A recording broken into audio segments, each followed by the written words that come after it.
तो supreme court में दूसरे दिन सुनवाई है ट्रिपल तलाक के मसले पर और मेरा सवाल है मौलाना आबिद साहब आपसे है। बरेली की शबीना ने शौहर को प्रेमिका से फोन पर बात करने से रोका तो शौहर ने तलाक दे दिया। गाजियाबाद की 2 बहनों को उनके पति ने फोन पर और खत पर तलाक दे दिया। यूपी के फतेहपुर में शादी के 15 साल बाद शौहर ने तलाक दे दिया। अलीगढ़ में बीच सड़क पर बीवी को तलाक दे दिया गया। ये सही तरीका है? मिमिशा जी ठीक है, मैं समझ गया आपकी बात। इस तरह के आप 1-2 दर्जन वाकयात भी सुना सकते हैं, 50 भी हो सकते हैं, 100 भी हो सकते हैं। मैंने 4 ही सुनाए। वो 2 की मिसाल दे दें या 50-100 की दे दें।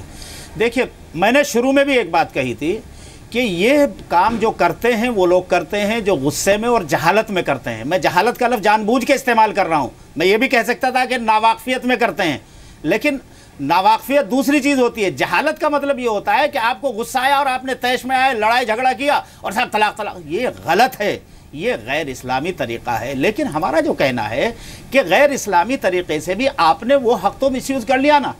मान लीजिए मुझे यहाँ से आपके स्टूडियो में आना है चल के, लेकिन बीच में 2 जगह जो है मुझे स्टॉपेज लगाने के लिए कहते हैं कि कानूनन जो है आपको 2 जगह रुकना है बीच में, लेकिन मैं बगैर रुके हुए वहां तक पहुंच गया। तो जो गलत है क्या उसे बदलना नहीं चाहिए? कि वो जुर्म किया, मैंने उस कानून को तोड़ा, उस हिदायत को मैंने तोड़ा कि मौलाना साहब आना पड़ेगा। मेरे सवाल का जवाब दीजिए। आप खुद ये कह रही हैं गलत है, तो गलत है तो क्या बदलना नहीं चाहिए? प्लीज मिमिशा जी प्लीज सुन लीजिए। आप समझना नहीं चाह रही है मेरे ख्याल से, आप उलझाना चाह।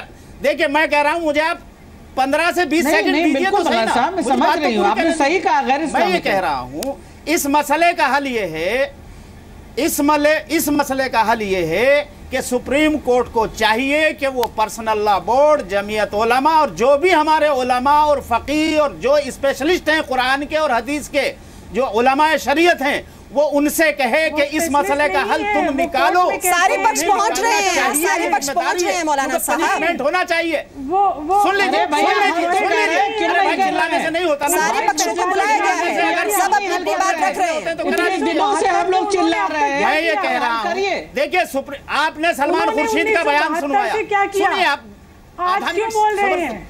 सलमान खुर्शीद इस्लामी शरीयत के एक्सपर्ट नहीं है। और रिकॉर्ड में आपसे कह रहा हूँ, जिस जमाने की नाई सभी कह रही थी, जब वो मिनिस्टर थे, लॉ मिनिस्टर थे, किसी टीवी चैनल ने उनके घर से लाइव टेलीकास्ट किया,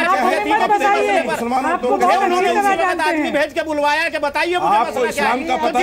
इतना मसला नहीं किया, वो क्या इस्लामी शरीयत के मामले में मदद करेगा? हमें इस्लाम मत सिखाइए। चलिए, मुझे मेरे पास वक्त नहीं है मौलाना साहब, मैं सिर्फ एक जवाब आपसे चाहती हूँ इससे पहले कि मैं ब्रेक पर जाऊँ।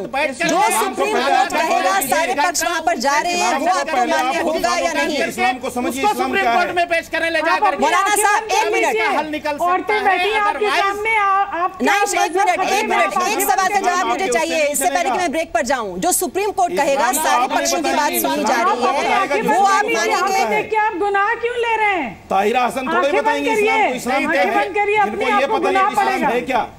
मेरी एक बात सुन लीजिए, जो फैसला आप किसी और की तो सुनने के लिए तैयार नहीं इसको भटका नहीं बदल सकता। नहीं, आप लोग क्या नहीं करेंगे? इस्लाम क्या है? ये मुसलमानों को क्या करना चाहिए? देखिए, मुझे ब्रेक लेना होगा, लेकिन दिखाई दे रहा है इस 1 घंटे की चर्चा में कि जब तक ये धार्मिक चश्मे से चीजों को देखा जाएगा तब तक समस्या का समाधान निकल नहीं सकता।